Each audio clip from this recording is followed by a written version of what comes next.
coming to the stage is Corey and Justin.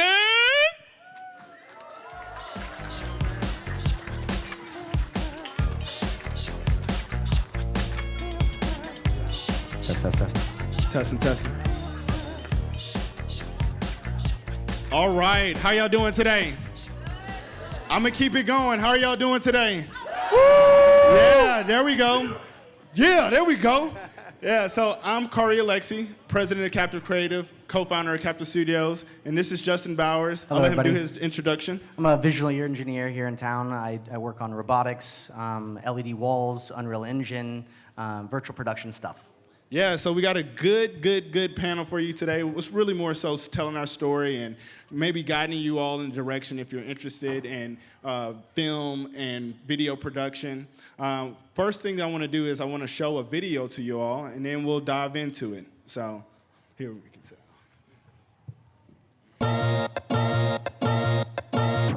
Welcome to Captiv Studios. Virtual production is this new emerging field that's about to explode in the film production world. Our XR stage, with its curved LED wall, Unreal Engine, and camera tracking capabilities, lets us make these amazing photorealistic environments. Captiv really helped us bring everything to life. The wall that they have here was really next level.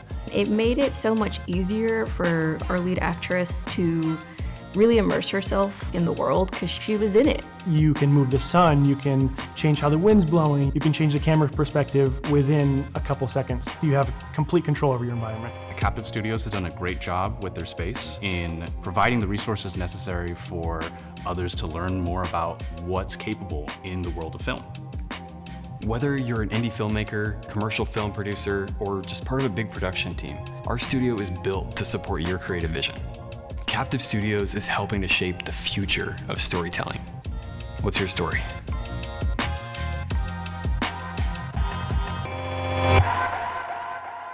What y'all think about that?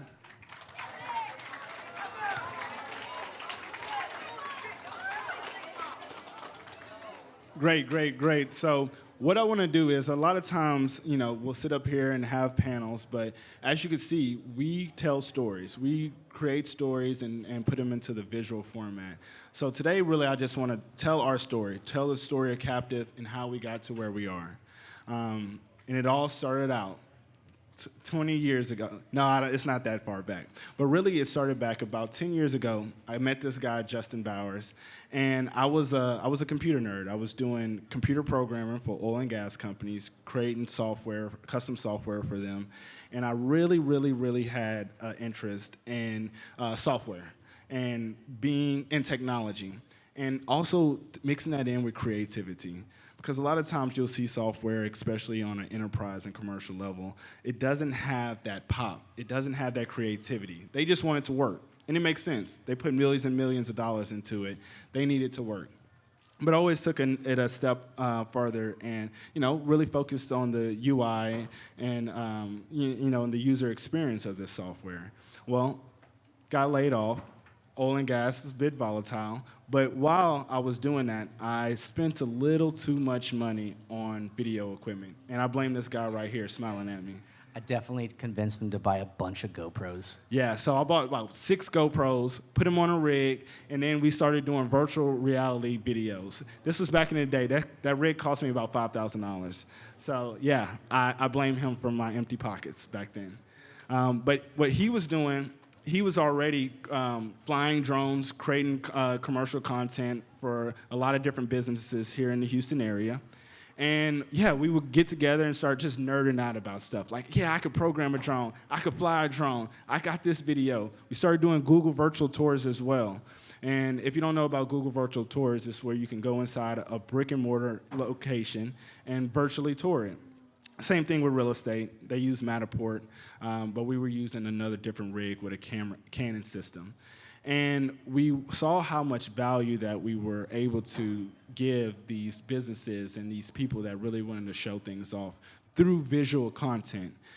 So we would go into an establishment, we would be doing their virtual tours, We see that they had the need for other photography and video content, and we would see the businesses around them had the same thing. So we would really just go from one business to another business. With a lot of no's. With a lot of no's. That's one thing that you all will get when you're going on your path. There's some no's, but that's a good thing. That means you're doing the right thing and you're doing what you want and need to do. But yeah, the no's didn't dissuade us. We knew that we were offering something of value, and that, yeah, look at today. A great way to, especially like a restaurant, a great way to sell the food at your restaurant is show how good it looks. So we knew we were offering something of value. Just kept things going, kept it moving, and we were able to get an office space, hire employees, really build systems and processes around getting the content that we were creating. And it really got us up until 2019, where, the year after that, something called COVID came by, and a pandemic, and everything was shut down. But we still need to figure out how we can go out and create diversify ourselves. Diversify ourselves, make sure that we're still relevant. Also, there were companies that we were working with that really needed bigger productions than what we had to offer here in Houston. And they were always going to places like New York. They were always going to places like Los Angeles. And I'm like, hey, there's talented people here in Houston that can create this content for you. And even to that point, there's talented people that were going to New York, that were going to Los Angeles, because they didn't feel like they had the infrastructure here in Houston to do what they needed to do. And to some extent, they didn't. We were doing projects where we needed more space, where we needed more tools, where we needed more technology. And yeah, I really enjoyed building those relationships with the people that we were using before.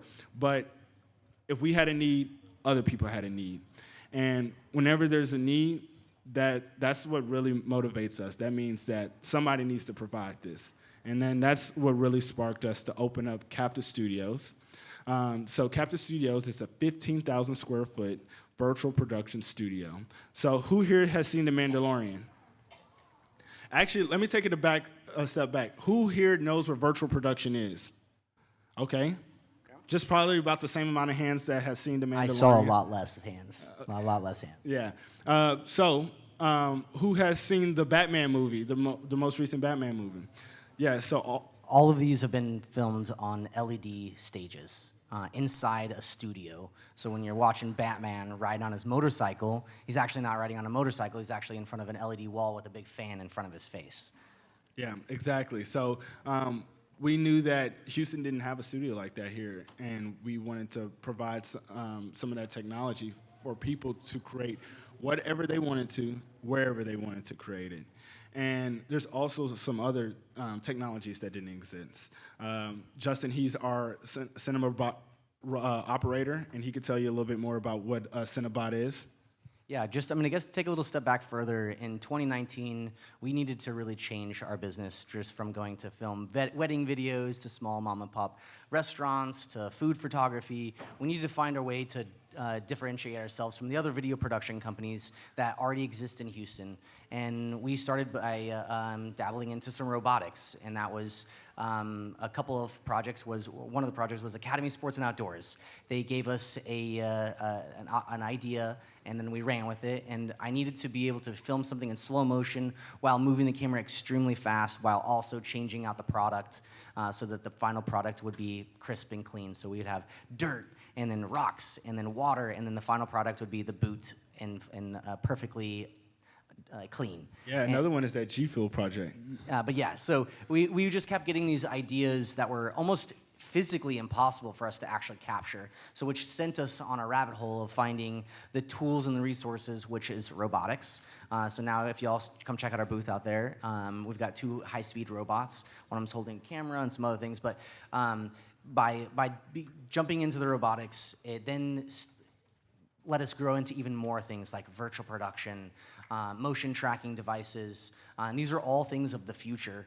Being able to put somebody in a mocap suit. Everybody's seen the green screen suit where they've got all little things and you can like see them moving in virtual production, right? That's all stuff that's here now available. So it's not just something that you see on YouTube. Like, it's super, super obtainable now. You can almost do this at your house today with your iPhone.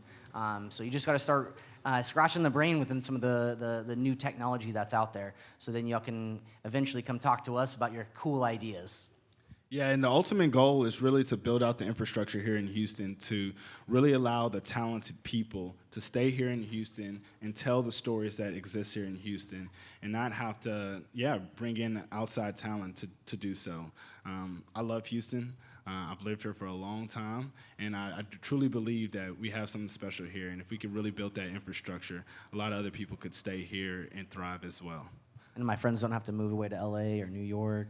It is still cool to go visit them out there, but they don't want to be out there. They need to be here. So I did want to open it up to questions. I know that we don't have that much time, and I did want to make sure that if y'all had any questions, we got those answered. What you got? Actually, before you start talking, I know a mic is supposed to be passed around. Thank you, Justin. Sorry about that. I know I jumped right into the questions. No, hey, man, that's what I'm talking about. Who had the hand up? Who we got? He did right there. Hey, what's your name? Stand up. My name is Elijah. Is it cool? Like the equipment y'all use? Is it very expensive? Yeah. I've had to sell my firstborn, and rights to a lot of stuff. So no, it's cost a pretty penny, yes. But the way I look at it is, you got to take risk to get what you want in life. And if you're ever thinking about, oh, this just costs too much, I'm putting myself out there too much, you'll never achieve what you want to achieve. So, you got to put yourself out there and make it happen. A lot of money. I'll just repeat that. A lot. What's your name? Caden Phillips. What's your question, Caden? Do you have any plans for the future? Yes, we have lots of plans for the future. One, Kari had mentioned, is growing our workforce here in Texas.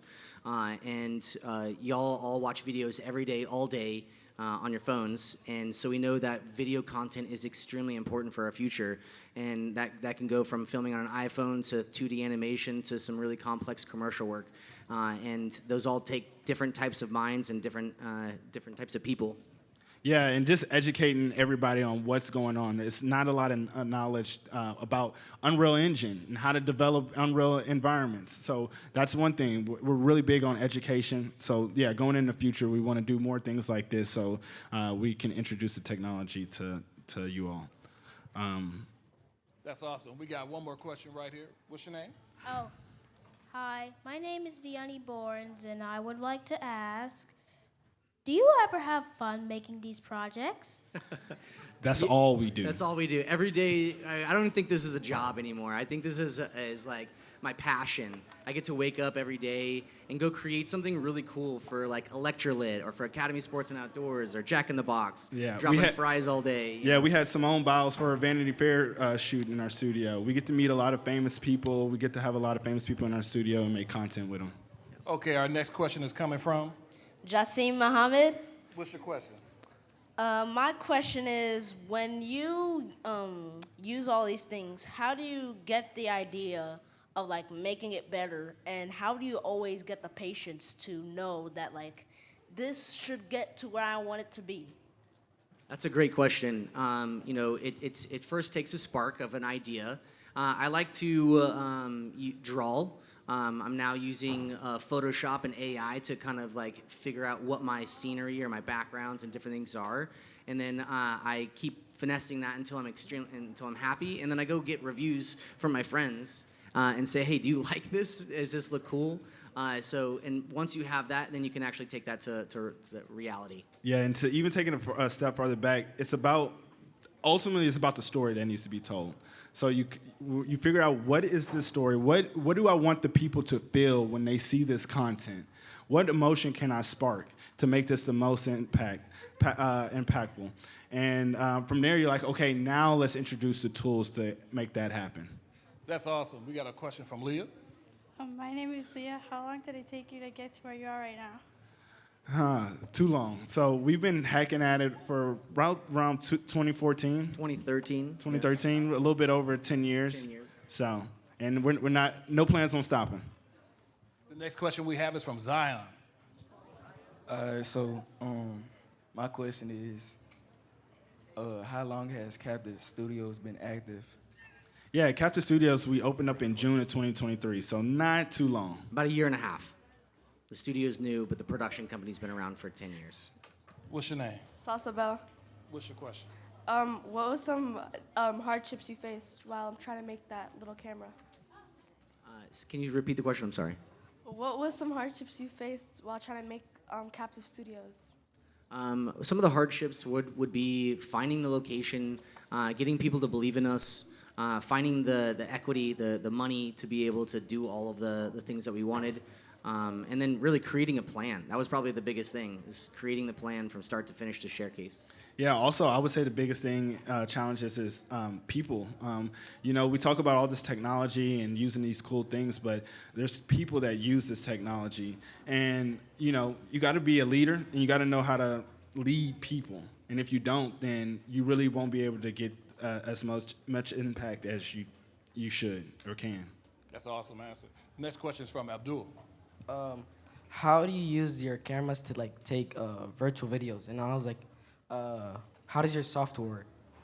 Your engine? Yeah, so we have a free robot workshop on November 23rd, and we'll kind of talk about how the cameras are programmed, the different tools that we use. So it's a complex question to answer. Next question is from Ryan. Do y'all grind Fortnite? Do we play Fortnite? I don't play Fortnite, but I know how to build Fortnite within Unreal Engine. He could do the dance. Have him do the dance. No, I'm just kidding. No, he can't do the dance. I've never seen him do it. But we use the same software that Fortnite is built on to create all of our environments. All right, we got a next question from Asanda. All right, quiet down.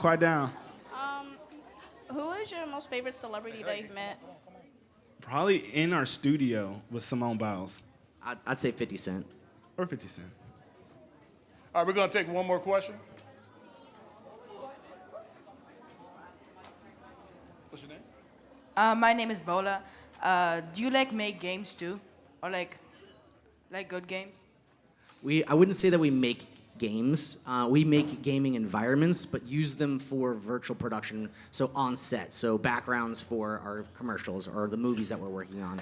I wouldn't say you can actually play them and have fun. Yeah, we have had live game competitions in our studio with sponsors. It was a live Twitch stream, had about 100,000 viewers at one point, and yeah, we produce it all from our studio. We love games, though. Hey, that's awesome. Hey, look, we're going to take three more. We're going to get, okay, I got you. Hold up. I'm going to get you because you had your hand up the whole time. Come over here. What's your name? Hi, my name's Crystal. Hello. What's it like being a really cool coder? My dad does code and he works for iTential. So we don't actually do any coding. I used to way back in my past life, but we absolutely use a lot of software that coders, very talented coders, have built. And we put it all together to produce what we do. What's your name? Jonathan. Jonathan, what's your question? What was the biggest thing that you guys have accomplished? I would say, if I had to say anything, it's really sparking creativity and inspiration with everybody we meet.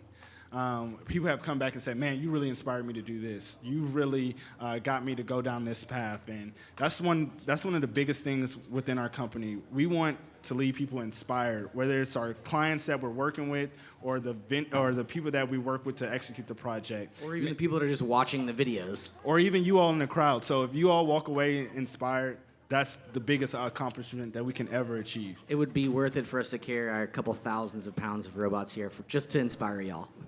Hey, that's awesome. Now we got Chima. Are you guys thinking of spreading your ideas in different countries? I would say in 2024, just with the internet and social media, a lot of our ideas are spread to different countries, and we collaborate with a lot of people all over the world. We're in different group messages and forums, just talking about what we're doing and how we can improve on it, and we get ideas from them as well. So it's a two-way thing. You got time for a couple more? Yeah. I'm here till y'all kick me out. Fire them away. What's your name, fella? Michael. Michael. My question is, where did you start before you did coding or whatever you're doing right now? Before we started the video production company, I was an event coordinator in Galveston, putting on just different events, 200,000 to 10,000 people. So coordinating people was my background and filming them. And then I asked for a pay raise for my job, and my boss, and he said no. So I left, and I went to go start my production company, and took a lot of no's and a lot of $100 bills. Next question is from Samuel. You said you use AI to help advance some of your systems, and if you use AI, how do you prevent some of the biases that come with AI for solving those problems? So for my AI that I'm using, it's more of developing an idea. The idea is for us to be able to actually end up capturing the content that we are, our ideas. So using AI, I'm using it to develop my ideas, not actually distribute or create and sell that AI material. So it's to help to solidify and concrete for our clients so they know exactly what we're gonna film. Yeah, it really helps streamline our workflow. All right, our next question is from Chris. I was wondering, do you do character design or animation, or is it just all with lives and stills, or do you create like art animation? Yeah, we can do 2D, 3D animation. We can do it live in camera, or we can, if it just needs to be post-production. Yeah, absolutely. We've got some 2D animators in-house. 3D can be a little bit more challenging, but we still love to do it. Hey, our next question, she's behind the pillar. Come over here, Adeline. Our next question is from Adeline. Hi, my question is, how long does it take y'all to get used to the new technology? I've been working with Unreal Engine for about 3 years now, and I still feel like I'm just scratching the surface. So I would say you've got to continuously always keep learning and practicing. Whatever new thing that's coming, you might be banging your head on the keyboard because you can't figure it out, but just keep hacking away at it, and eventually one day it's going to click. And then you'll have another stage, and then again you'll click again. So that's really hard to answer, but just keep learning, keep practicing. Yeah, it's also a who thing. A lot of times you don't have to go out and learn this stuff. When you're where we are, we see a new technology emerging, and we find who is the expert in this, and we try to work with them. We got one more question from Jamal. My name is Kamal. Kamal, my bad, dog. Yeah. My bad, dog. And my question is, how much money do you usually make doing things like this? That's a good question. They can range from $5,000, $10,000, all the way to $100,000 to $500,000. Depends on how the deal is structured and how long the project is lasting. Yeah. Some projects even up to $1 million. All right, let's give it up for Captiv Studios. Yeah! It's been a pleasure. Thank y'all.